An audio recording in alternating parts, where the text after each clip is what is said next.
Un saludo para todos. Bienvenidos a esta charla sobre Gaudí, que es una charla más bien general. Y se me ha ocurrido primero mostrarles de una manera tipo paneo la vida, la obra y el pensamiento de Gaudí. Y así poder captar a distancia lo que significa el trabajo de Gaudí, la personalidad de Gaudí y lo que ha dejado de aquí en adelante por descubrir. Una visión sobre Gaudí para nosotros significa entonces mirar lo que ha dejado y sobre eso tratar de entender que hay una propuesta muy personal, muy original, que es muy difícil de repetir, y eso debido, entre otras cosas, a la autenticidad. Los arquitectos, cuando son auténticos, como los músicos y cualquier otro artista, es imposible imitar.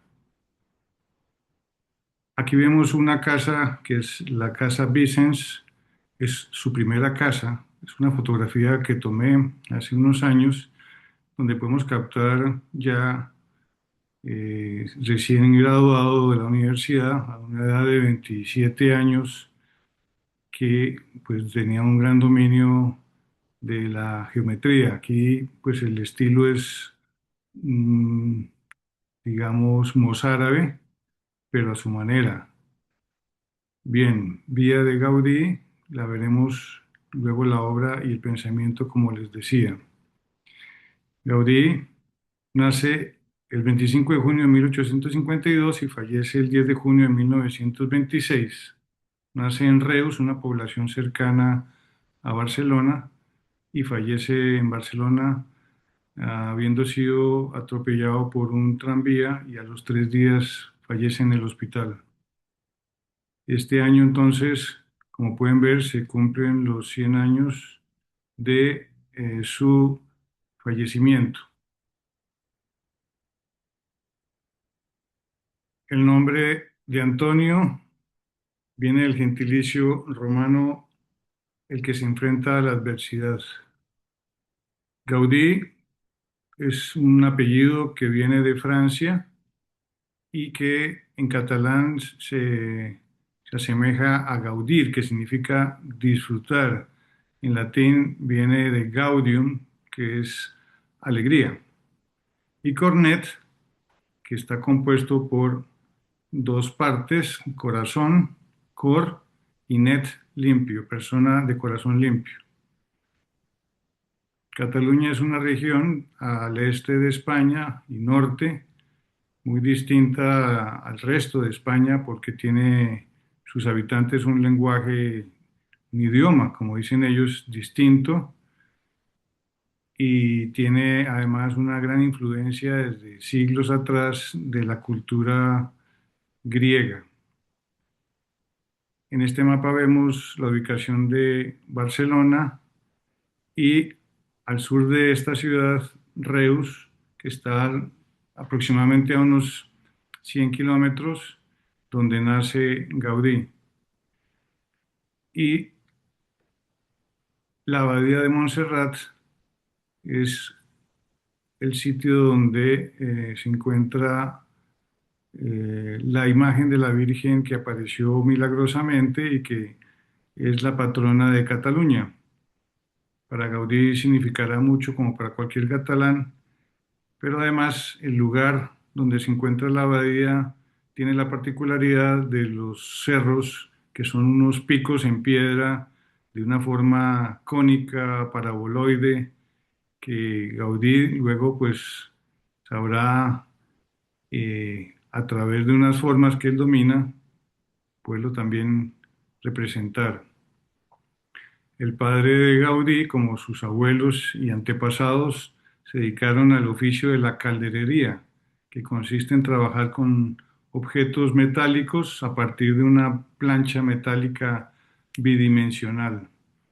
Esto para Gaudí, pues ya fue un principio de que su padre le enseñó pues el manejo espacial volumétrico y para esto se requiere una gran habilidad de dominio espacial.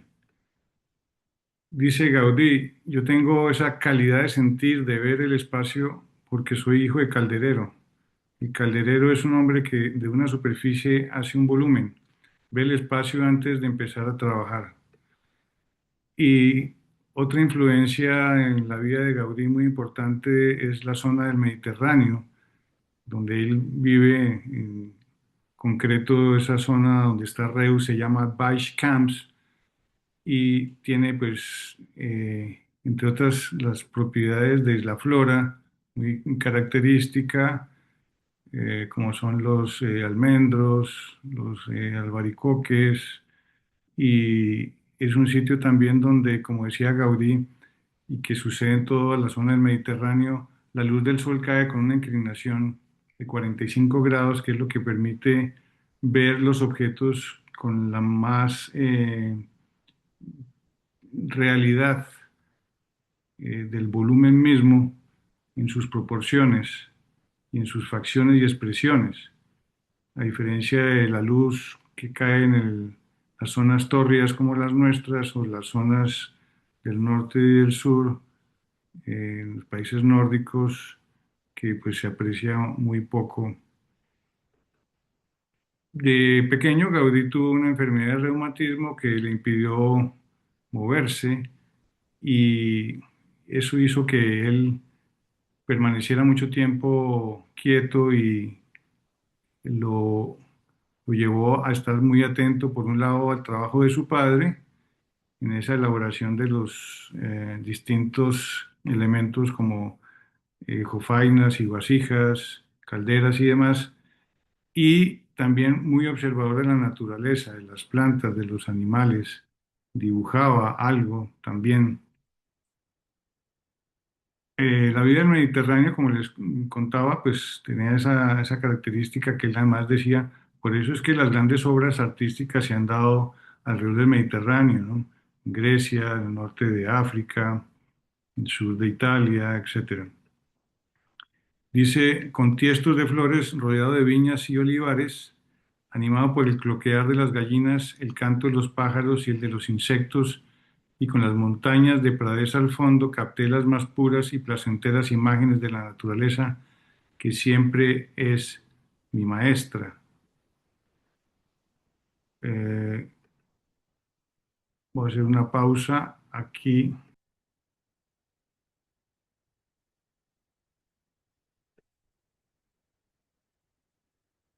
Gaudí desde jovencito ya tenía muchas inquietudes.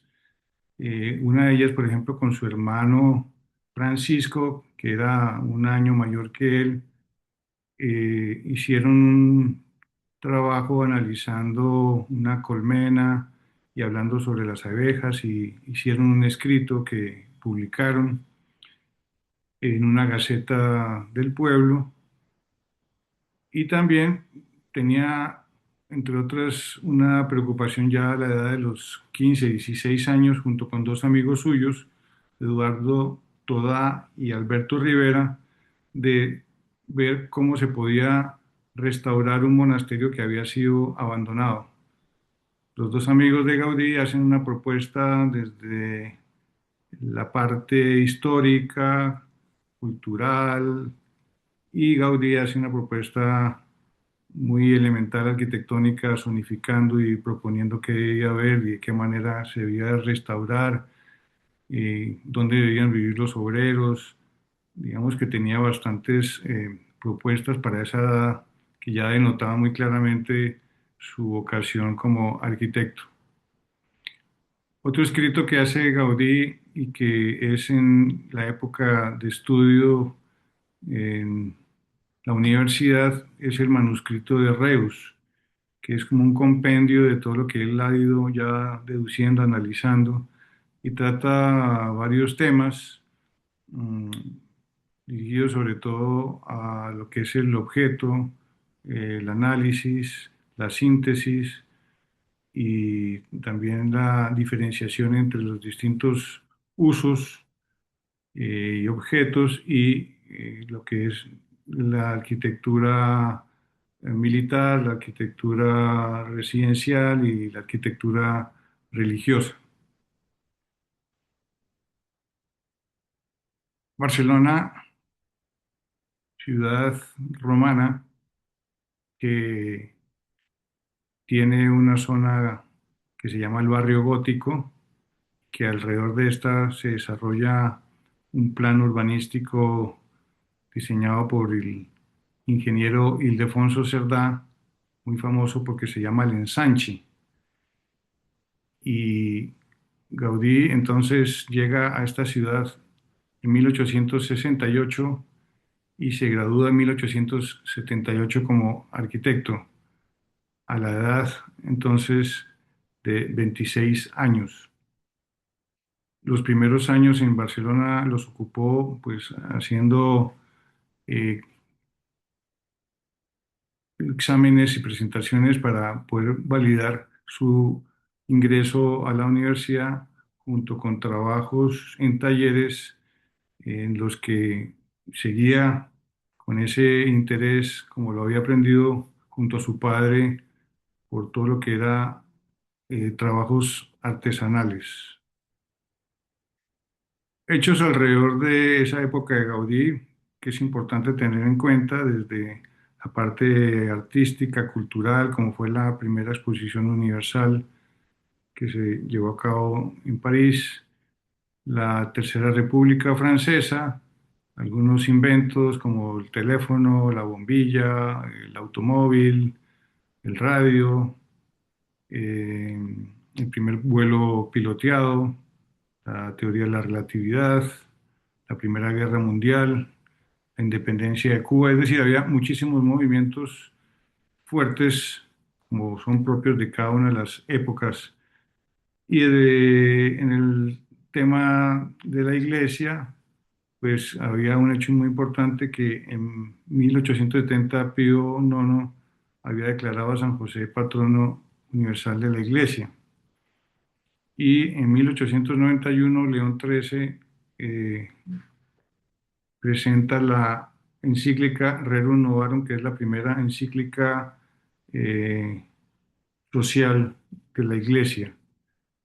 Eh, Esta inclusión o declaración de San José como patrón universal de la iglesia crea también unos movimientos, entre otros la Asociación de Devotos de San José en Barcelona, que fue fundada por José María Bocabella, que era un librero, y que es él el de la idea de que se construya una iglesia dedicada a la Sagrada Familia, después de haber visitado el santuario de Loreto en Italia y de haber visitado al Papa y de haberle dicho que tenía el interés de hacer una iglesia. Esa asociación de devotos de San José tenía muchísimos afiliados, muchísimos, eran alrededor de unos 200.000 afiliados. Para Gaudí hay tres figuras importantes en su formación como arquitecto y artista en el campo cultural, teórico, como son John Ruskin, quien es el que hace un especial énfasis en la atención a la naturaleza, y William Morris, que continúa con eh, esa propuesta de Ruskin, pero ya la lleva a cabo fundando aquel movimiento que se llama Arts and Crafts, donde comienza pues a darle un especial valor a los artesanos, entre otros en el campo de la arquitectura.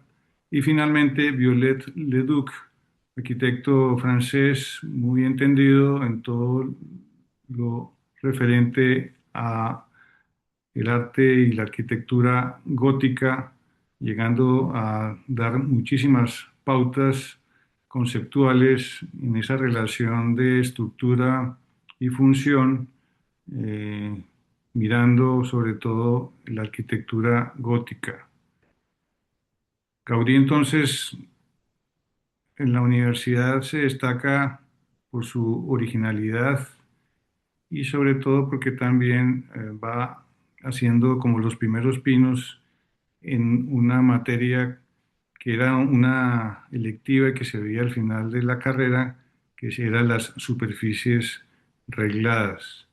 En este dibujo vemos su trabajo de grado, que fue un paraninfo, y que fue el que le valió su grado, donde Elías Royen, que era el director de la Escuela de Arquitectura de la Universidad de Barcelona, hace mención de Gaudí diciendo que hoy no sabemos si hemos graduado a un genio o a un loco. Gaudí tiene que, al tiempo de, de su estudio, es trabajar para costearse sus estudios y vivir también junto con su hermano en Barcelona en una pequeña pensión. Arquitectos que fueron jefes de Gaudí en esa época en que estudiaba al mismo tiempo fue Joseph Fonseré, que era más que arquitecto, un maestro de obra, y construyó el Parque de la Ciudadela, que queda en Barcelona, donde Gaudí intervino en el diseño y cálculo de las fuentes, y fue cuando sucedió aquella anécdota de que un profesor de hidráulica de Gaudí visitó el parque, Joseph Fonseré se lo enseñó, y le llamó la atención al profesor las fuentes y preguntó que quién le había hecho los cálculos, y le respondió Fonseré que un alumno suyo que se llamaba Antonio Gaudí, para lo cual pues la sorpresa fue que no conocía a ese alumno suyo, y es que Gaudí faltaba generalmente a muchas clases porque estaba o en talleres o estaba investigando por su cuenta.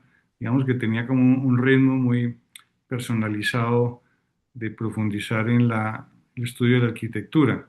Joan Manuel Torell Montells es otro arquitecto que Gaudí conoció también en Barcelona, y que este arquitecto era uno de los reconocidos especialistas en la arquitectura eclesiástica. Gaudí le tuvo un gran aprecio y respeto y decía que era un gran santo. Y Francisco de Paula Villar, arquitecto que estuvo en varias de las obras de reformas de la Basílica de Montserrat, y fue Gaudí el dibujante sobre todo del camarín y de la capilla que hay detrás del camarín en Montserrat. Y Francisco de Paula Villar fue el que comenzó como arquitecto de la Sagrada Familia, hizo el diseño inicial, que era una arquitectura neogótica, pero que al cabo de un año dimitió, y fue cuando eh, escogieron a Gaudí, un joven arquitecto de 31 años, pero que ya se destacaba pues, muy especialmente. En 1878, Eusebio Well visita en esa exposición universal de París un pabellón donde exhiben unos guantes que están dentro de una vitrina, y lo que le llama la atención a este señor, que es un empresario muy reconocido, que tiene pues varios negocios, entre otros él es indiano, tiene que ver con el comercio con América, tiene una gran fábrica de hilos, tiene una eh, fábrica de hormigón, que es la primera fábrica de hormigón en España. Este además está relacionado con los medios culturales, con los distintos círculos artísticos y culturales, con la política. Es un hombre muy rico, es una persona que tiene una familia constituida por 10 hijos, y pues además tiene un título nobiliario de conde. Entonces este señor va, ve esa vitrina y dice, ¿quién diseñó esa vitrina? Y le dicen, la diseñó Antonio Gaudí, que es un arquitecto catalán que lo encuentra en Barcelona. Y Eusebio Güell lo busca, lo conoce y desde ese momento se hacen pues muy amigos y Eusebio Güell pues le va a asignar pues todos sus proyectos que son pues en el sentido de la arquitectura de una gran novedad y atracción. La familia de Gaudí, incluyendo aquí también a la que fue su pretendiente Pepeta Moreu, era una profesora y Gaudí en sus comienzos de profesional pues la conoció y se enamoró de ella, pero como que se demoró bastante en proponerle matrimonio y cuando ya llegó la hora de hacerlo pues ya ella estaba comprometida. Su hermano Francisco le llevaba 1 o 2 años, no recuerdo exactamente. Su padre era calderero, como les decía. Su madre murió muy joven, porque murió después de que murió su hermano. Su hermano murió cuando ya estaba por terminar la carrera universitaria y la mamá murió 1 o 2 años después. Gaudí tuvo en total 4 hermanos. La mayor era Rosa, que se casó, se divorció, tuvo una hija que cuando muere ella, pues Gaudí queda responsabilizado de mantenerla. Y 2 hermanos que murieron a temprana edad y además este otro hermano Francisco. Entonces en total ellos eran 5 y su sobrina de nombre Rosa como su mamá. En esta fotografía, en una salida que hicieron a Montserrat, aparece ya cuando Gaudí ronda los años 60, ¿no? 50, 60, con su papá y la sobrina y un amigo Gaudí médico. La época de Gaudí es la época también del modernismo catalán, donde hay unos arquitectos muy destacados, entre ellos principalmente Josep Puig i Cadafalch y también eh, Lluís Domènech y Montaner. Ellos principalmente pues, son los que han hecho muchas de las edificaciones más destacadas en Barcelona, como Casa de las Punches, Casa Mayer, que es la que queda cerca de la Casa Bayó, el Palau de la Música, que es de Lluís Domènech, el Hospital de San Pau, la Casa Comalat. Entonces Gaudí, digamos que se encontraba con ellos, pero muy distinto Gaudí de ellos, porque Gaudí pues trabajaba la geometría de las superficies regladas que ahora vamos a ver. Un movimiento que se llamaba la Renacencia en catalán o el Renacimiento, pues fue el movimiento que influyó también mucho en Gaudí porque se desarrollaba en distintos frentes, ¿no? En la literatura, en la pintura, eh, en las distintas artes como la música también.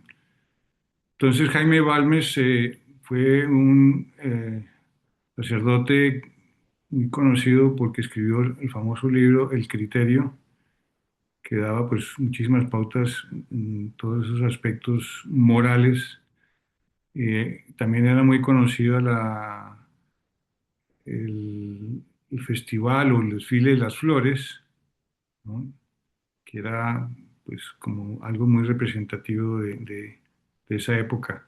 San Jorge, el patrono de Cataluña, hoy 23 de abril celebramos su fiesta y es el patrono de Cataluña. Y otra cosa muy característica de los catalanes son sus eh, pruebas de torres humanas que llegan hasta 10, 11, 12 pisos y que pues son de gran atracción y Gaudí de ahí pues deducía, sacaba como muchas enseñanzas tanto en la parte estructural como también en la parte humana, ¿no? De cómo se reúnen, se apoyan, se ayudan y pues cómo los que son más débiles y pesan menos van a estar más arriba, los que pesan más y son más fuertes están abajo.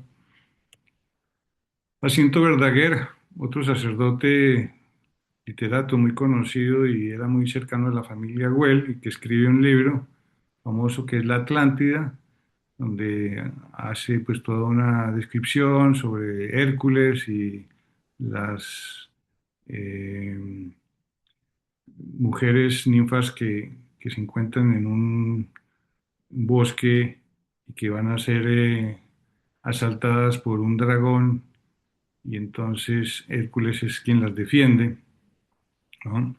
Y eso todo eso está representado en la puerta de entrada a la finca Güell. Autoridades eclesiásticas cercanas a Gaudí también es importante tenerlas en cuenta porque vamos viendo, claro, Gaudí era una persona que tenía conexión y oportunidad de formarse y así lo hacía, ya que participaba en distintos cursos y seminarios referentes también a la teología, a la filosofía, al canto, a las excursiones. Entonces, el obispo Josep Torrás y Vallés, que tuvo una gran influencia en la construcción de la Sagrada Familia, gran escritor y director espiritual. El obispo Juan Bautista Graus, contemporáneo, amigo suyo y coterráneo de Reus, que mm,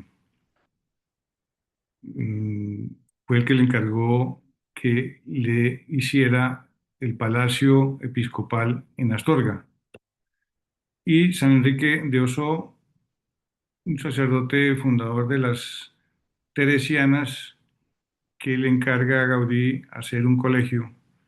Y Gaudí le hace un colegio arrancando sobre unas bases ya dispuestas con un trazado, por tanto, determinado de cimentación, que era una planta rectangular, y Gaudí hace un diseño en el que externamente se representan muchísimos signos y símbolos de Santa Teresa, e internamente por el desarrollo espacial y funcional de ese edificio va haciendo una representación de las moradas de Santa Teresa.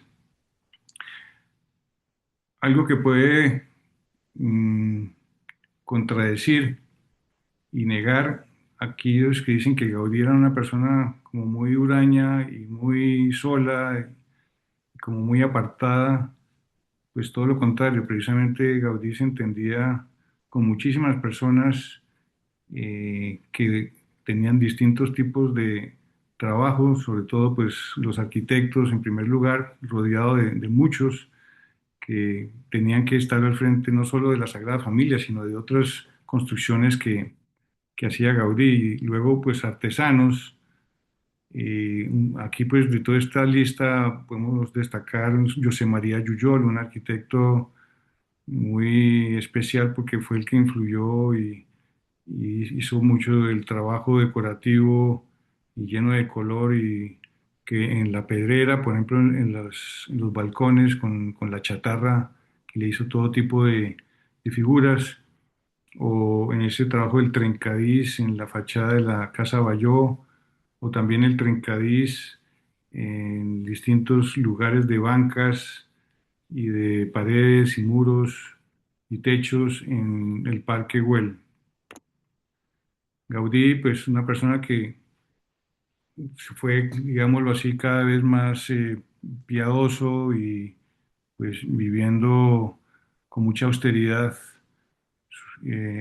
pues todo lo que tenía que ver, ¿no? con su vida. Fallece el 10 de junio. Aquí hay una frase que dice: el sacrificio y la disminución del yo sin compensación. Era una persona pues bastante exigente consigo mismo.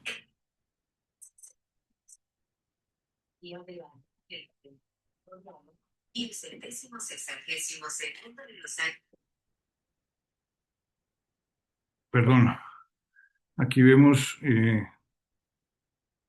aquí se me saltó Siri, muy entretenida Siri. Eh, Aquí vemos el recorrido del féretro de Gaudí desde el Hospital de la Santa Cruz, donde fue, donde murió, y fue llevado luego hasta la Sagrada Familia. Es un recorrido de varias cuadras. Aquí están señalados los sitios donde aparecen estas fotografías en las que se puede ver que Gaudí era una persona pues muy admirada y reconocida. Muchos obreros querían trabajar con Gaudí porque sabían que iban a aprender mucho. Todavía sucede hoy lo mismo. Muchos arquitectos y constructores se pelean, digámoslo así, para poder trabajar en la Sagrada Familia, porque hay tal riqueza de trabajo constructivo, arquitectónico, técnico, que no lo hay en ningún otro sitio. Quiero destacar que así como Gaudí fue incomprendido y luego también después de muerto, hubo personas que lo supieron defender, entre ellos José Luis Ser, secretario del CIAM, que pues como buen catalán tenía ocasión de estar muy cerca de las obras de Gaudí y entenderlas muy bien en cuanto a sus raíces catalanas, y fue quien invitó a Le Corbusier para que mirara la Sagrada Familia, una vista más bien rápida, pero sin embargo a Le Corbusier le dio un gran impacto.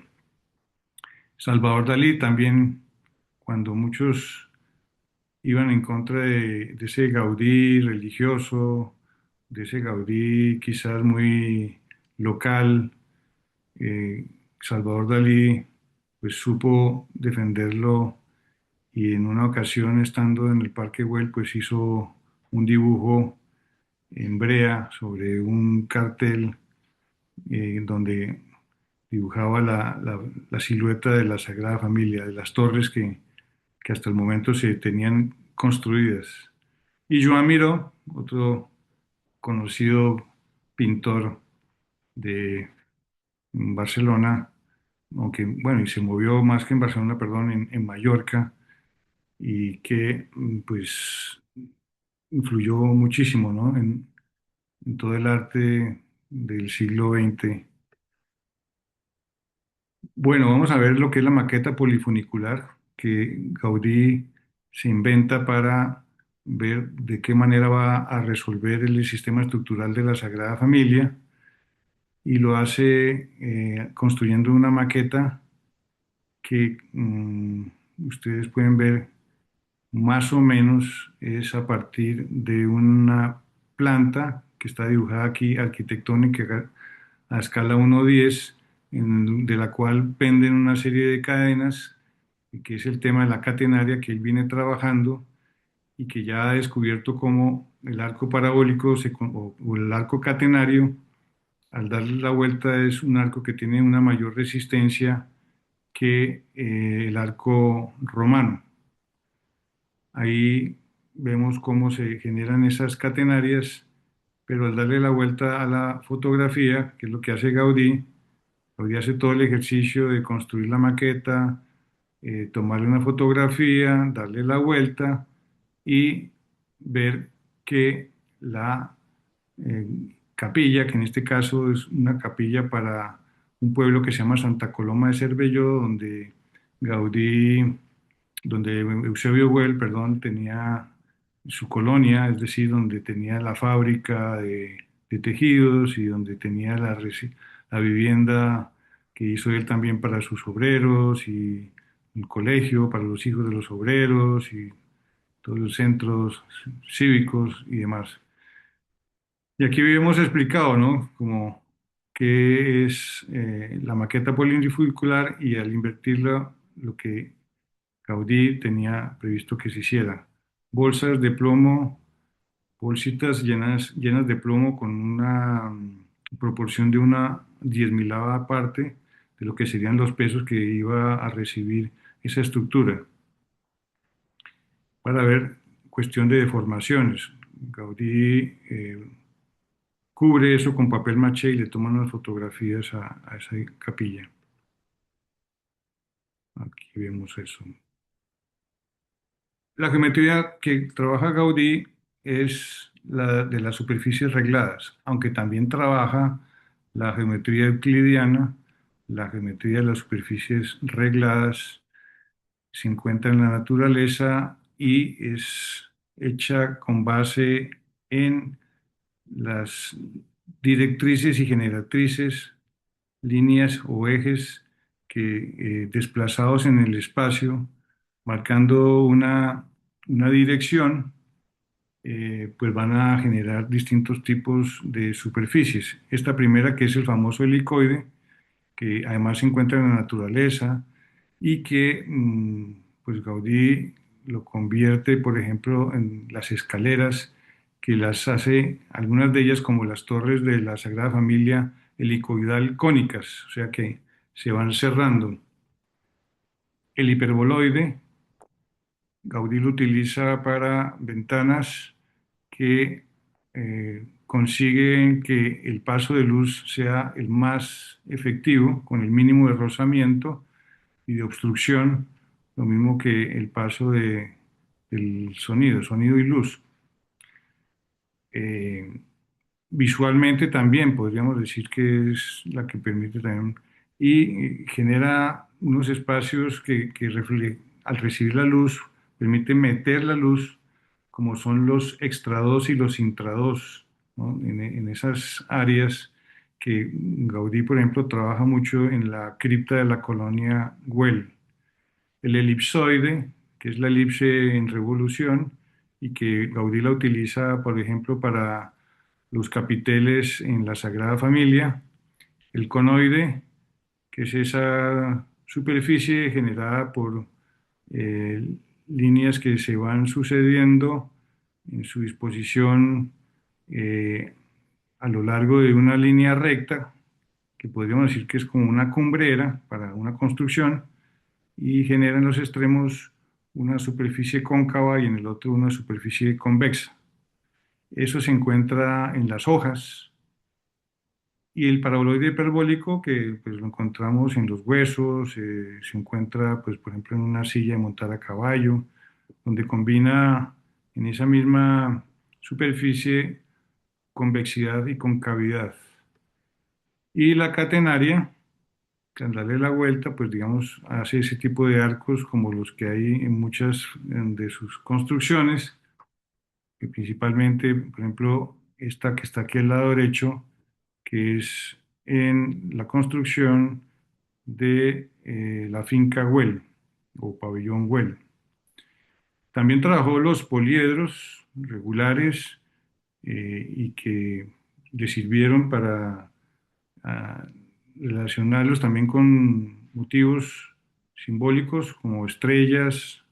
eh, en esta de la izquierda, a partir de un dodecaedro, pues se tiene la famosa estrella con 7,5 metros de ancho que remata la torre de la Virgen en la Sagrada Familia. O este icosaedro, que es como un dado bajo una de las figuras de los cuatro evangelistas de las torres de la Sagrada Familia, o esta estructura dodecaédrica subyacente, que es como a partir de un extremo de uno de los dodecaedros vuelve y sale otro más, y que eso todo es mirando la naturaleza, y aquí lo hace relacionándolo con lo que es en la fachada del nacimiento la estrella de Belén, que va a caer sobre la Sagrada Familia, esa figura pues de Jesús, María y José.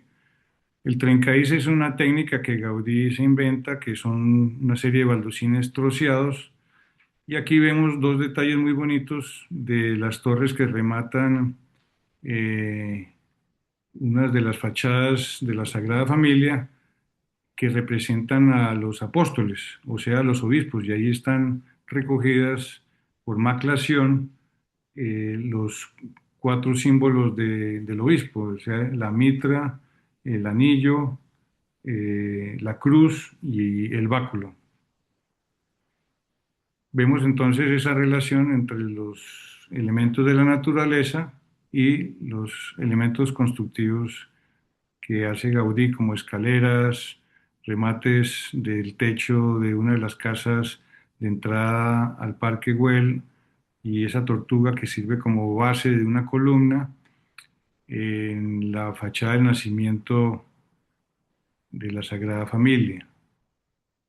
Gaudí entonces pues hace muchas construcciones, pero digamos tampoco son demasiado en comparación con las que hizo eh, Lluís y Domènech y Puig y Gadafal, porque Gaudí pues realmente tenía mucho trabajo debido a que era muy complejo, entre otras la Sagrada Familia que comenzó trabajando de 31 años y al tiempo iba en otras. Entonces aquí hice un cuadro donde podemos ver, por ejemplo, las edades en las cuales iba haciendo cada proyecto, cuánto duraba, dónde se localizaba, cuáles son patrimonio de la humanidad declarada por la UNESCO, eh, cuáles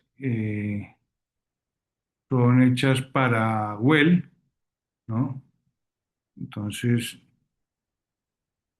que podemos decir y hacer notar que la cuarta obra es la Sagrada Familia. Hay otras pequeñas más antes de esa cuarta, pero digamos así que tengan una representatividad por la magnitud de construcción, pues están esas tres previamente. Muchas entonces están, la gran mayoría en Barcelona, y eso vale la pena pues aprovechar un viaje a Barcelona, porque ahí uno encuentra pues las siete que son declaradas Patrimonio de la Humanidad. Y hay otras relativamente cercas, como una que está a 2 horas y media de Barcelona, que es el Chalet Catlllaràs. El Parque Artigas también está muy cerca de Barcelona. La cripta de la Colonia Güell, que es importante visitarla, está a 30 minutos y a 3/4 de hora estaban las bodegas de Garraf. Y aquí pues puse el Capricho, la Casa Vicens, el Palacio Güell, el Palacio Episcopal de Astorga, la Casa Botines y aquí como un corte de la Sagrada Familia, con un detalle interesante que poco se conoce y es este espacio que está aquí de color rosado, que queda exactamente sobre el crucero y debajo de la Torre de Jesucristo y es un espacio pues podríamos decir que unos 15 metros de altura, en el que se tiene un torredón, como un gran salón auditorio. Entonces, un poquito más de cerca, pues las que ya le había mostrado anteriormente, los años en que duran cada una de esas obras, la edad que tiene Gaudí en esas obras, las que no se hicieron, como las misiones de las franciscanas en Tánger, en Marruecos, esta otra que es el Hotel Attraction, un hotel en Nueva York que tampoco se hizo, que se propuso que se hiciera para reemplazar a las Torres Gemelas y no aceptaron. Y un proyecto que es la Capilla de los Santos Ángeles, que es una réplica de la capilla que se está construyendo en este momento detrás del ábside de la Sagrada Familia y que es un regalo que hace Gaudí para América y que pues estamos en ese proyecto algunos gaudinistas y ya les podré contar en otro momento algo sobre eso. Aquí tenemos fotografías de La Pedrera, un edificio pues con una sinuosidad muy especial en cuanto que cada piso pues tiene una manera distinta de entrar y salir eh, la fachada. Es un edificio dedicado a la Virgen del Rosario. La dueña del edificio se llamaba también Rosario. Gaudí hizo 150 ventanas dedicadas a las 150 de Marías de los tres rosarios que se rezaban en ese entonces. Eh, es un manejo de fachada interesantísimo, donde logra siempre ganar luz, donde resuelve los patios de una manera novedosa como no se había hecho hasta el momento en la historia de la arquitectura, porque siempre los patios eran unos sitios como perdidos atrás, y Gaudí lo sabe ganar resolviendo una serie de circulaciones alrededor de ellos, que son los que distribuyen a las habitaciones. El manejo estructural es una maravilla en cuanto pues el techo y la estructura misma es el primero que hace también estructura independiente, y trabaja con una combinación de concreto, ladrillo y metal. Aquí vemos también el simbolismo. En este edificio hay unas chimeneas y torres que son alrededor de unas 20. Algunas de ellas terminan con cruces que no es fácil advertirlas y identificarlas a primera vista. También tiene otras figuras que hay todo tipo de eh, interpretaciones, porque Gaudí esto no lo dejó escrito. Posiblemente lo tenía escrito, pero como la Sagrada Familia fue asaltada en la guerra civil y ahí se tenían todos los elementos que dejó Gaudí de todo tipo, maquetas, apuntes y demás, pues todo eso los anarquistas lo quemaron, lo destruyeron. Otra puerta muy bella, hecha en hierro forjado y martillado, que representa como el cascarón de una tortuga, y que ustedes pueden fijarse cómo la densidad de los espacios de esa forja es mayor abajo que arriba. Eso es con el fin de darle una cierta independencia y evitar la visual, y en cambio arriba permitir un mayor acceso de luz, que la luz entre por arriba y por abajo no haya tanto, como dicen, observación. Eh, Pinturas también hay en este edificio que hacen alusión a varias mm, escenas de la mitología griega. Los techos del piso noble de este edificio donde vivían los dueños, pues tiene un trabajo en yeso realmente hermoso. Y lo que es el desván, el último piso antes de la terraza, pues se trabaja con un ladrillo en pandereta muy delgado, estos arcos y todos estos encuentros, digámoslo así, en las torres, pues se generan pues estas reparticiones así radiales de los arcos en ladrillo.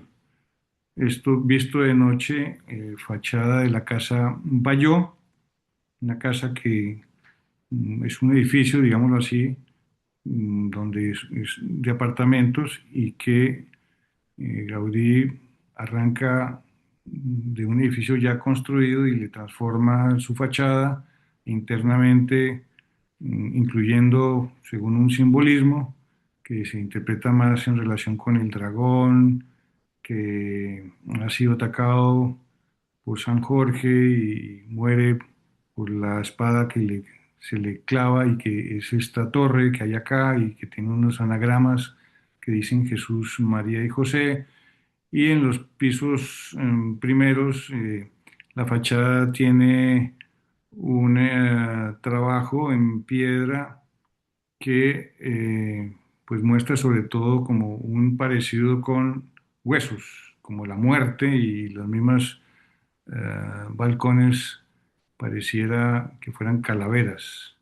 Y en cambio el techo arriba, Gaudí manda hacer unas tejas que simulen escamas, como es la cubierta del dragón. Hay unas chimeneas muy graciosas, ¿no? donde utiliza el tren Cádiz. Y aquí, pues esta vista donde se capta realmente el manejo del paraboloide hiperbólico y el trabajo al mismo tiempo también de la piedra. Igual aquí en este patio, aquí vemos metido esta diapositiva muy bonita donde se ve el tren Cádiz alrededor de esta puerta y el balcón, que es un balcón hecho en bronce. Estos detalles en piedra tallada que representan pues objetos vegetales, ramas, generan una sensación desde el interior muy interesante porque se confunden con los árboles que hay enseguida. Y estas ventanas que diseña Gaudí de modo que se pueden desplazar por unos rieles verticales para dejar estas áreas totalmente libres, sin divisiones intermedias y así generar un solo vano. Esta es el remate de esa torre que tiene ese encanto especial de siempre trabajar una cruz y una cruz en cuatro direcciones para que desde cualquier ángulo se pueda ver y luego esto que tiene mucha similitud con el bulbo de una cebolla. Pisos también diseñados para el acceso frente a esta casa Bayó, que con losas hexagonales tiene para conformar tres elementos marinos: estrellas de mar, caracoles y algas. Esto es un piso tan hermoso que resolvieron luego continuar con él a lo largo de muchas calles o carreras en el Paseo de Gracia, que es donde queda este edificio. El efecto que genera también de luz reflejado en los arcos lo hace aquí en el desván de la Casa Bayó y lo hace también en otros sitios como por ejemplo en el Colegio de las Teresianas. Trabajo del Trencaís, como está en el patio de la Casa Bayó, si uno se acerca, estas son materas y esto sería la pared enchapada en Trencadís. Internamente, pues ese juego también de arcos, baldosines, forja, que uno dice, pues como que se le fue la mano, pero tiene su encanto.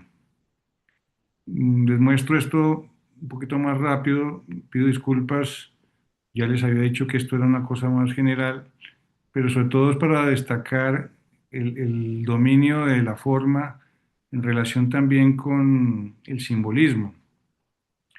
Este que ya les decía que es uno de los remates de la Torre de los Apóstoles, donde aquí en este caso está representada la mitra. O sea, hace una serie de abstracciones, ¿no? Esta vista desde otro ángulo, del mismo esto que ya se hizo recientemente, que es lo que representa a los evangelistas. Aquí está pues el águila que representa a San Juan. Esta es la fachada de la Pasión, que las columnas son inclinadas y parecen como si fuera eh, el tronco de una secuoya. Aquí también vemos pues todo tipo de capiteles diseñados dentro de la Sagrada Familia según el tipo de columnas, según su diámetro, según el material, según la altura, manejos de luz que pasan a través de unos vitrales de colores que se refleja ese color sobre las superficies regladas, generando cambios continuos segundo a segundo, de modo que la sensación dentro de la Sagrada Familia, segundo a segundo, minuto a minuto, es distinta porque van cambiando de posición esos colores sobre esas superficies. Esto, por ejemplo, representa una de las uvas y el cáliz representa pues la sangre de Cristo. Estos son formas alabeadas que son los antepechos de las cantorías, donde están los cantores a una altura de 15 metros en sobre las naves laterales de la Sagrada Familia. Y aquí seguimos viendo, ¿no? Pues todo tipo de complejidades muy llamativas. Gaudí diseña y construye la fachada del Nacimiento hasta terminar las torres, o por lo menos hasta terminar una torre antes de que él muriera, y sin haber hecho las otras fachadas. Esa era una idea como comercial de venta. Vamos a hacer la fachada más bonita y con eso vamos a atraer a muchas personas y vamos a motivarlas a que ayuden económicamente, porque este es un templo expiatorio que se hace solamente con limosnas. El Parque Güell, que es un parque que fue pensado para que fuera una urbanización, ahí llegó a vivir Eusebio Güell, llegó a vivir también Gaudí, y una casa más. Era una urbanización pensada para 60 viviendas, pero no tuvo éxito y es un sitio pues muy bello porque era un sitio totalmente árido, lo llamaban la montaña pelada, y Gaudí hacía un diseño muy especial de todo tipo de canales de agua que va regando y al mismo tiempo lo va combinando con las vías vehiculares y peatonales, y en algunos sitios hace unos viaductos donde abajo es peatonal y arriba es vehicular, y esos viaductos van subiendo de una manera pues suave, eh, y cada viaducto es distinto porque representa también un estilo arquitectónico. Entonces hay un viaducto que representa el estilo gótico, otro el estilo romano, otro el estilo ya de Gaudí y las superficies regladas. Este es un rosetón que está en el techo de la sala hipóstila, junto con otros tres que representan a cada una de las estaciones del año, hecha en Trencadís, donde intervino principalmente José María Jujol. La cripta de la colonia Güell es un sitio obligado porque se entiende así mejor lo que quiso hacer Gaudí para la Sagrada Familia. Gaudí supera el gótico. Gaudí decía que el gótico era una arquitectura con muletas y por eso era que salían los arbotantes y elementos externos que no están sino para sustentar los muros y permitir unas mayores luces.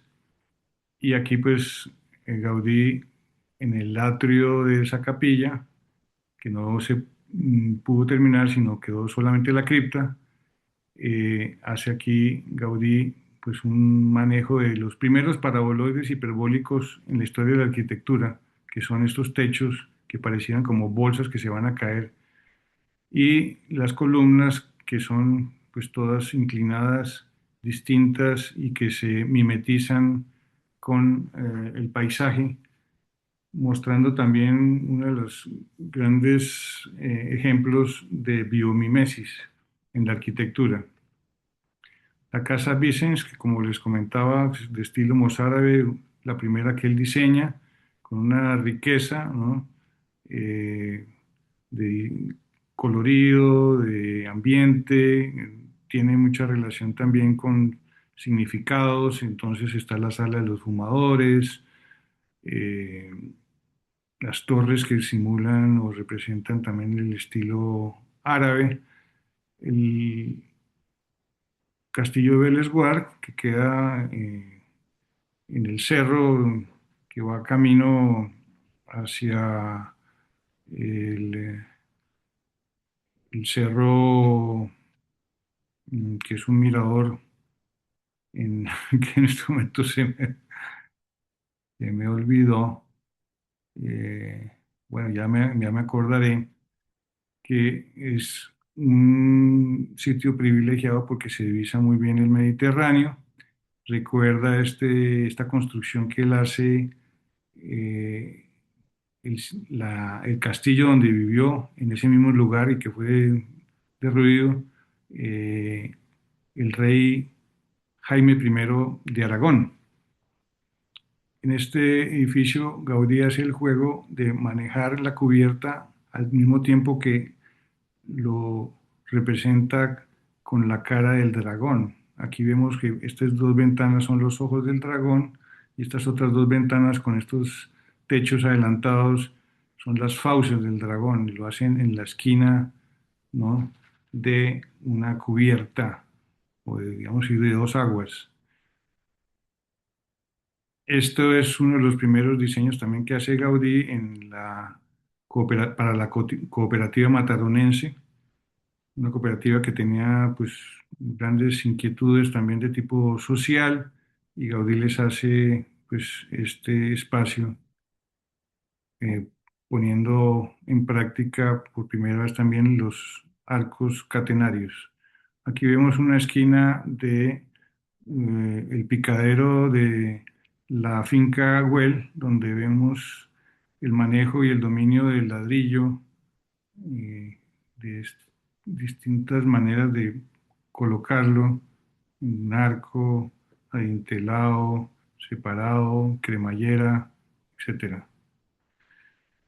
Bien, entonces en Barcelona están las obras más importantes de Gaudí. Eh, Tenemos aquí en la finca Güell. Aquí se ve en este dibujo pues la puerta del dragón. Aquí vemos la casa Vicens, que es la primera de Gaudí, el colegio de las Teresianas. Aquí está el Palacio Güell, que se hace en un sitio que se ha ido degradando, pero que ha querido Eusebio Güell que se haga porque tiene otra serie de propiedades. Entre otras está el edificio o palacio de su suegro, y resulta que frente a este edificio que diseña Gaudí, pues hay una casa de lenocinio, de modo que Gaudí resuelve en fachada una serie de espacios de transición que consigue aislarse visualmente del exterior. La Sagrada Familia, que pues le quedan unos 10 años de construcción, si no más. Aquí tenemos la Torre Bellesguard, está la Casa Calvet, una casa que tuvo un edificio, pues, que tuvo premio dado por el ayuntamiento. Está la Casa Bayó, una casa pues que es muy visitada y que tiene muchísimos secretos en el manejo de la luz y la ventilación. Eh, este es el Parque Güell, que es todo un encanto y que tiene todo un significado. Básicamente es pasar del paraíso terreno al paraíso celestial, o sea, de los ambientes más bellos y más llamativos, y en la medida en que se va ascendiendo se va llegando a un sitio que es el Calvario. La Pedrera es un edificio de planta nueva que es realmente pues magistral, ¿no? Porque en todo sentido enseña lo que es saber manejar los espacios, las formas, el significado. No termina uno de descubrir y de disfrutar cualquiera de estos edificios, pero uno de ellos este, y además este es uno de los edificios últimos de su vida, o sea, ya es como en etapa madura, igual que la Casa Bayón. Y a las afueras de Barcelona, como les decía, la cripta de la colonia Güell. Esta es la Casa Vicens. Gaudí escribe un documento pequeño que se llama la Casa Paidal, en la que dice que la casa es la pequeña nación de la familia. Entonces hace una relación entre familia y casa, que así como la familia, como la nación tiene historia, relaciones exteriores, cambios de gobierno, etcétera, la familia independiente tiene casa propia. Esto es también como una defensa a que cada casa debe ser distinta, porque cada familia es distinta. Algo contrario a lo que después vinieron a hacer otros arquitectos que se inventaron que las casas tenían que ser en serie, y no fueron ni siquiera, no fue nada serio. Sí las hicieron en serie, pero no en serio. El Capricho es una casa para un millonario indiano muy culto que vive en Comillas, que queda en la zona norte de España, en Cantabria.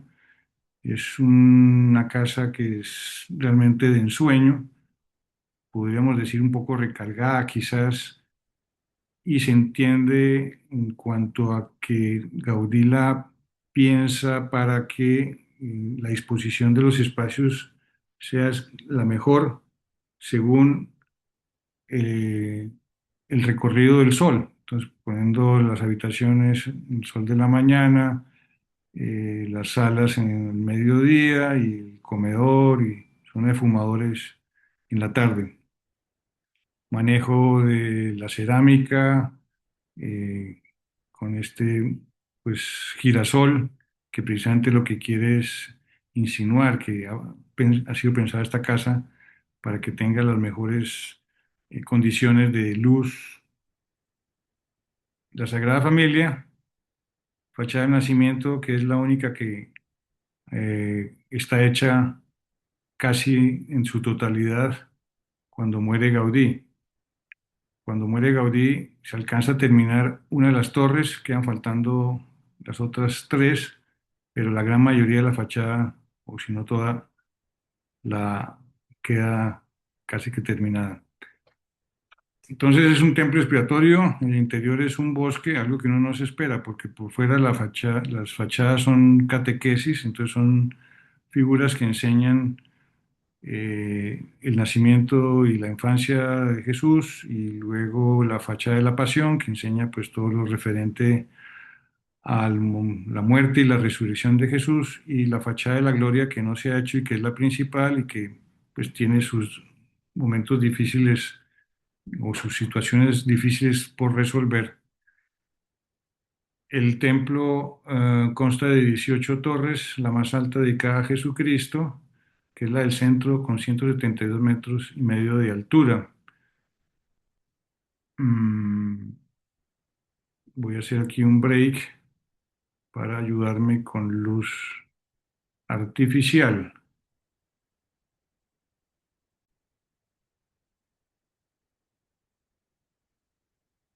Alrededor de la torre de Jesucristo están cuatro torres que son las que están de color verde, que son dedicadas a los cuatro evangelistas. La azul representa a la Virgen, está exactamente sobre el ábside, tiene 138 metros, remata con esa estrella que veíamos anteriormente.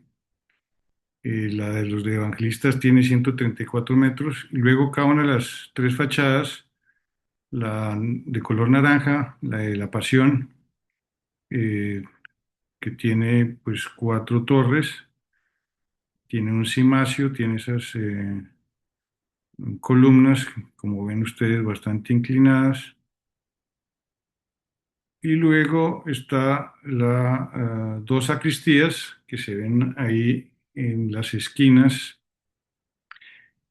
En el centro, entre las dos sacristías, está la capilla dedicada a la Virgen de la Asunción, y que una réplica de esta fue regalada por Gaudí para América y que está dedicada a Los Ángeles. Esta es la fachada de la Gloria, que no se ha comenzado a hacer, se aspira a comenzar a hacer el próximo año. Frente a esto hay un atrio que diseñó Gaudí, quedando sobre la vía vehicular, la calle Mallorca, 4 metros por encima, de modo que los carros pasan por debajo de ese atrio, se genera un túnel. La manzana del frente está construida actualmente, se había hecho un acuerdo tácito de que no se construyera ahí y se adelantó una constructora, de modo que por ahora está interrumpido la posibilidad de que de ese atrio se prolongue a una explanada enfrente. El sitio por donde van a pasar los carros en ese túnel, Gaudí pensó que ahí se podía representar a el infierno. Esta es la planta de la Sagrada Familia, que es de cruz latina, y Gaudí le hace algo por primera vez que es en la historia de la arquitectura y es generar perimetralmente un cordón con un claustro que permite tener ahí una serie de actividades paralelas que no interrumpan una ceremonia, como por ejemplo el rezo del Via Crucis, el rezo del Santo Rosario, conexiones entre en algunos sitios, como por ejemplo este que es los confesionarios, este es el batisterio, esta sería la fachada de la gloria, y genera también unos patios internos que permiten ventilación, iluminación y un aislamiento acústico de defensa gracias a esto de claustro del exterior, que hace que sea una iglesia muy recogida y silenciosa. Eh, Se encuentra también la capilla que les decía de la Asunción, donde están las dos sacristías. Esta ya está hecha, esta falta por hacer. Tienen una altura de unos 30 metros, 35 metros. Aquí, como les decía, está el batisterio, están los confesionarios. Estos son los tres accesos a la iglesia por la fachada del nacimiento, con tres puertas dedicadas a las tres virtudes teologales, igual que por este otro costado occidental, que es la fachada de la Pasión. En cambio, por la principal hay siete entradas dedicadas a los siete sacramentos, la del centro con el sacramento más importante, que es el de la Eucaristía. Alrededor del presbiterio se encuentran siete capillas absidales que hacen relación a los siete Os o que hay en la Sagrada Escritura, o sapiencia suma, o Dios soberano, etcétera. El deambulatorio alrededor del presbiterio en la zona del ábside, el transepto, la nave central, las naves laterales con unas distancias de 7,5 metros, módulo que Gaudí tiene que someterse, que es el que había determinado inicialmente en la parte de la cripta el arquitecto anterior. Y aquí está el crucero, y aquí vemos cómo Gaudí manejó las columnas internamente con unos helicoides de doble giro en los que hace, según el diámetro de la columna y su altura y su resistencia por el material que tiene, pues distintos diámetros. Hay alturas de 24 metros, de 20 metros y 16 metros, y de acuerdo a esto tiene una proporción: la altura del fuste, la del segundo, la del primero, segundo y tercer tramo del fuste, la altura de la base, y que básicamente arranca en un caso es dos cuadrados que generan en su intersección ocho puntas, como es, pero yo estoy mostrándoles el que no es este de acá. Este sería dos cuadrados que generan ocho puntas, se redondean y comienzan a girar una hacia la derecha y otra hacia la izquierda, esos cuadrados, y a medida que van ascendiendo apareciendo más estrías. Aquí vemos un número de estrías: 16, 32, 64 aristas, perdón, o estrías o aristas, y llegando aquí al final totalmente liso, redondeado y empatando con el capitel, que es un elipsoide y que en algunos casos se ramifica a su vez, llegando a ese punto o nodo, y intervienen también rombos, círculos, elipses, generando pues también otro tipo de formas y de siluetas de estos segundos tramos de esas ramificaciones. Gaudí hace una escuela para los niños, hijos de los obreros de la Sagrada Familia. Está esa construcción todavía ahí, no la original, hubo que volverla a hacer y se trasladó de sitio, pero está ahí dentro de los mismos terrenos de la Sagrada Familia. Fue lo que visitó Le Corbusier, sacó estos dibujos Le Corbusier, estos son dibujos de él, donde le llama la atención el techo, que como les decía es un conoide, que tiene esa particularidad de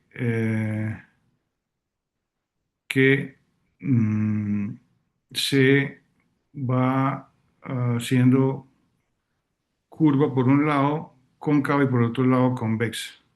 Entonces vamos a ver este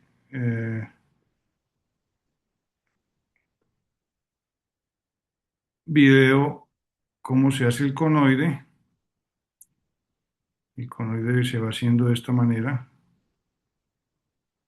y sale este módulo, digámoslo así. Este sería uno de los que hacen parte de la cubierta. Aquí vemos toda la cubierta. Y aquí vemos la cumbrera recta y en cambio esos extremos cóncavos y convexos en el otro extremo. Las paredes también con el mismo concepto que le da una mayor rigidez con el conoide, poniendo el muro inclinado hacia un lado y luego hacia el otro lado. Bien.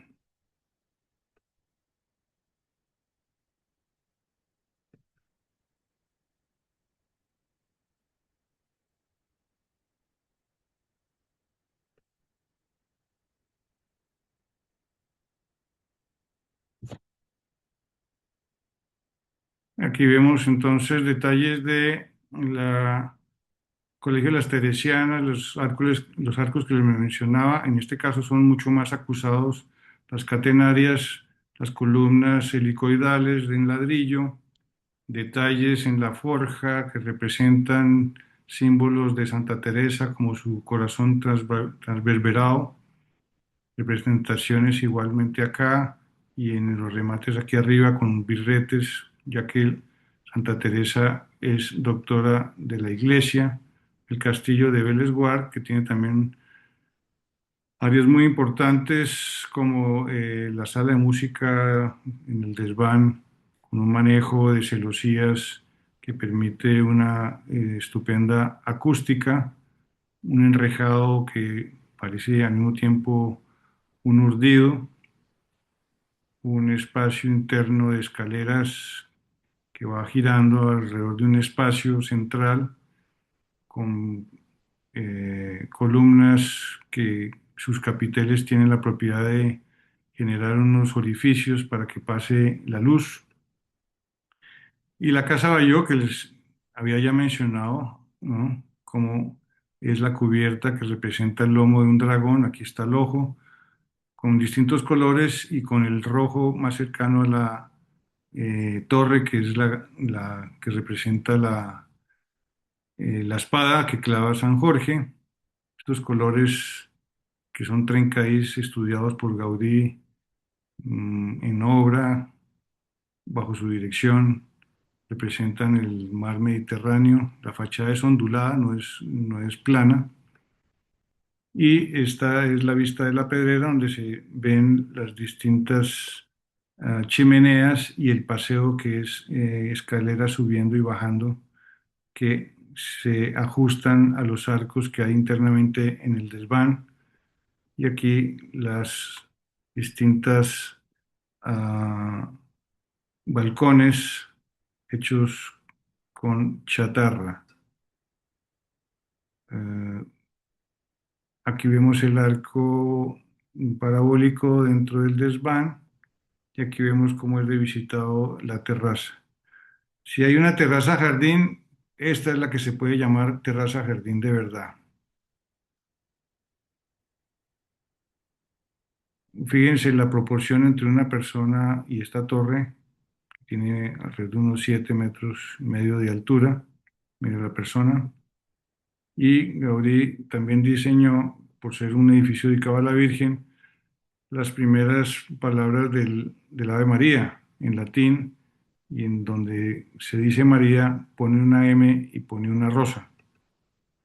El Parque Güell, una construcción muy ingeniosa, no solamente por su atractivo formal, sino porque en la parte de lo que se llama el teatro griego, que es esta gran explanada, por debajo de ese piso en arena, Gaudí hizo unas bóvedas que filtran el agua, o más que la filtran, conducen el agua hacia unos puntos que coinciden con las columnas, y esas columnas al mismo tiempo son bajantes, de modo que el agua que se filtra baja a unos estanques y que alimentan luego, en medio de unas purificaciones también de agua, eh, la, la urbanización. Esta es la planta de la sala hipóstila, donde están todas las columnas, y en algunas no hay columna porque están los famosos plafones, que representan las cuatro estaciones, pero también hay plafones más pequeños que representan las 14 estaciones lunares. Este detalle paraboloide hiperbólico en una torre está sobre el techo de una de las casas de la administración del Parque Güell. Internamente hay una escalera para poder subir dentro de esta torre y llegar a inspeccionar y intervenir en una cruz que hay en Forja. Esta es la banca ondulada, de doble sentido, digamos así, en sentido horizontal y en sentido vertical.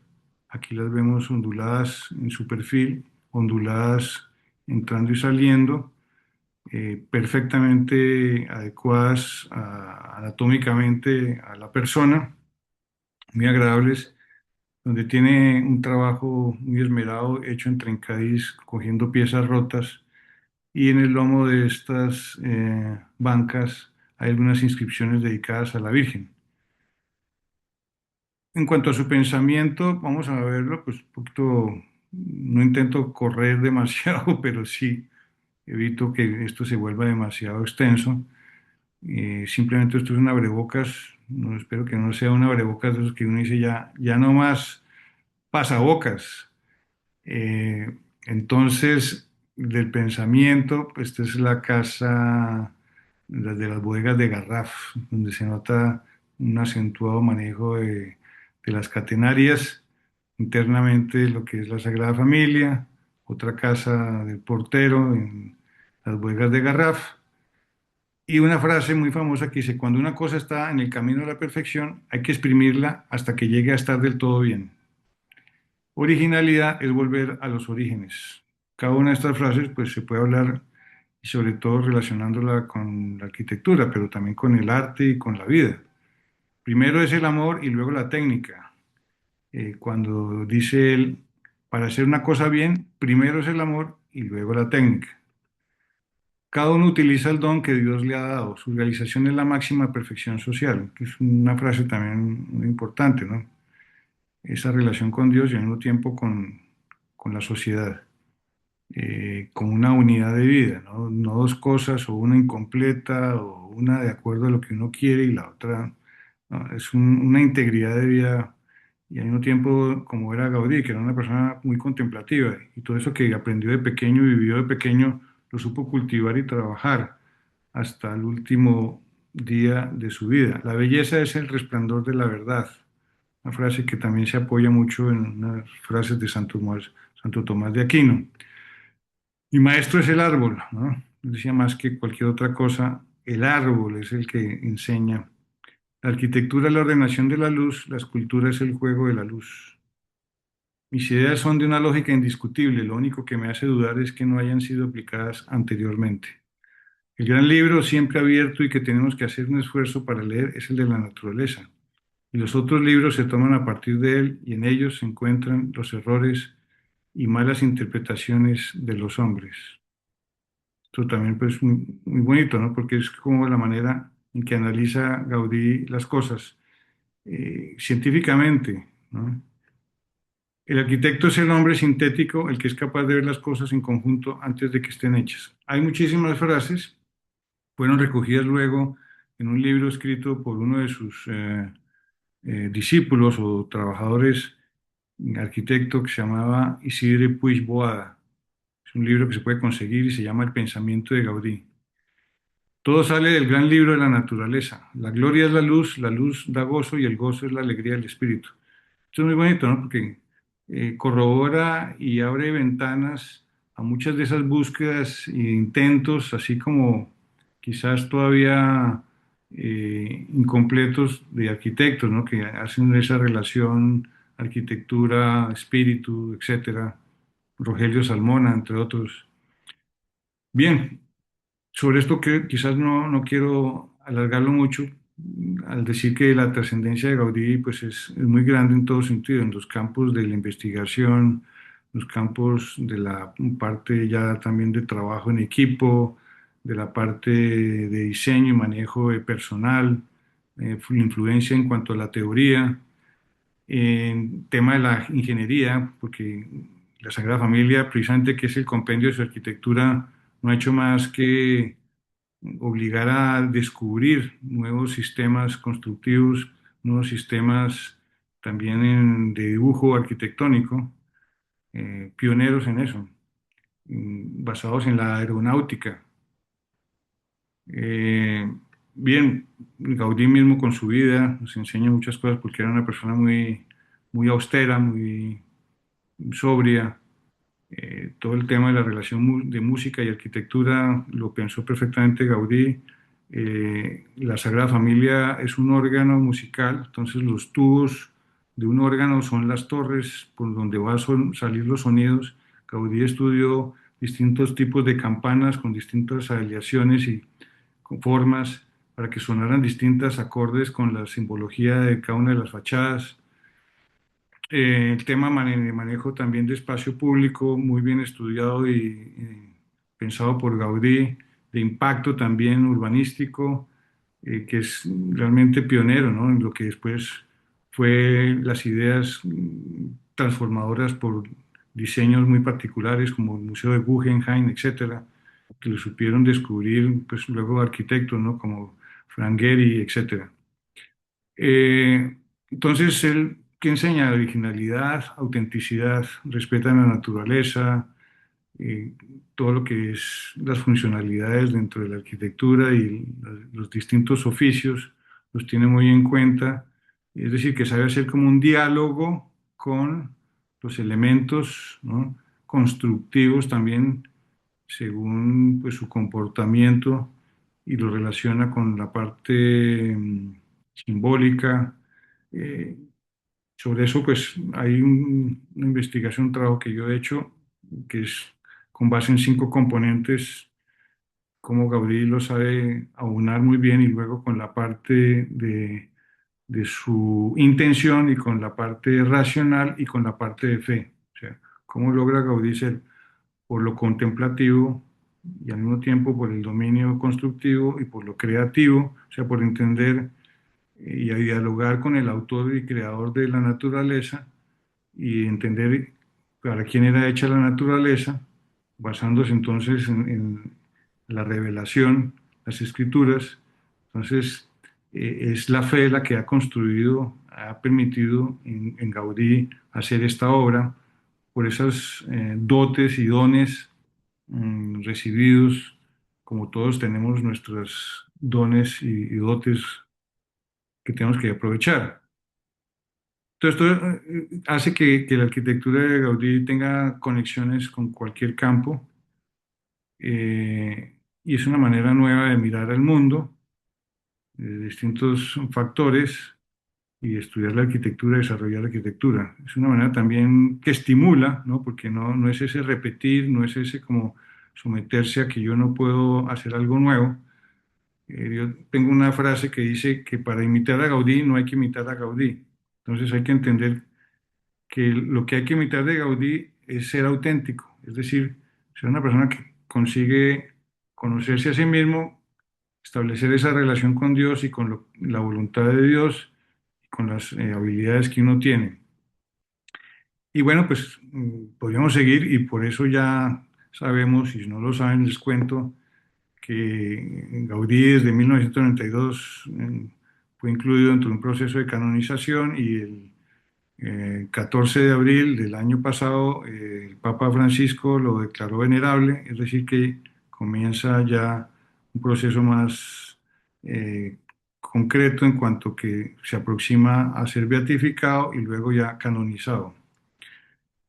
El Centro Cultural Espiritual Gaudí de Triana en Chile, pues esa es la capilla en un parque que se llama el Parque Cataluña y ya está desarrollado su diseño.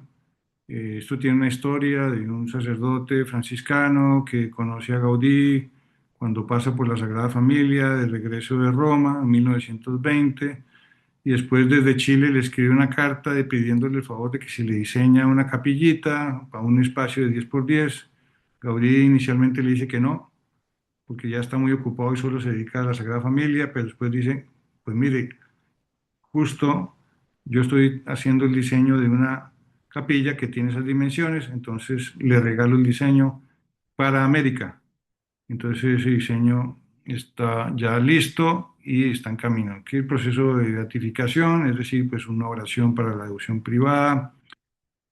eh, y ahora venimos con el centenario de la muerte de Gaudí este año, que el Papa León XIV celebrará ese centenario celebrando una misa en el Templo de la Sagrada Familia el 10 de junio. Yo estaré allá.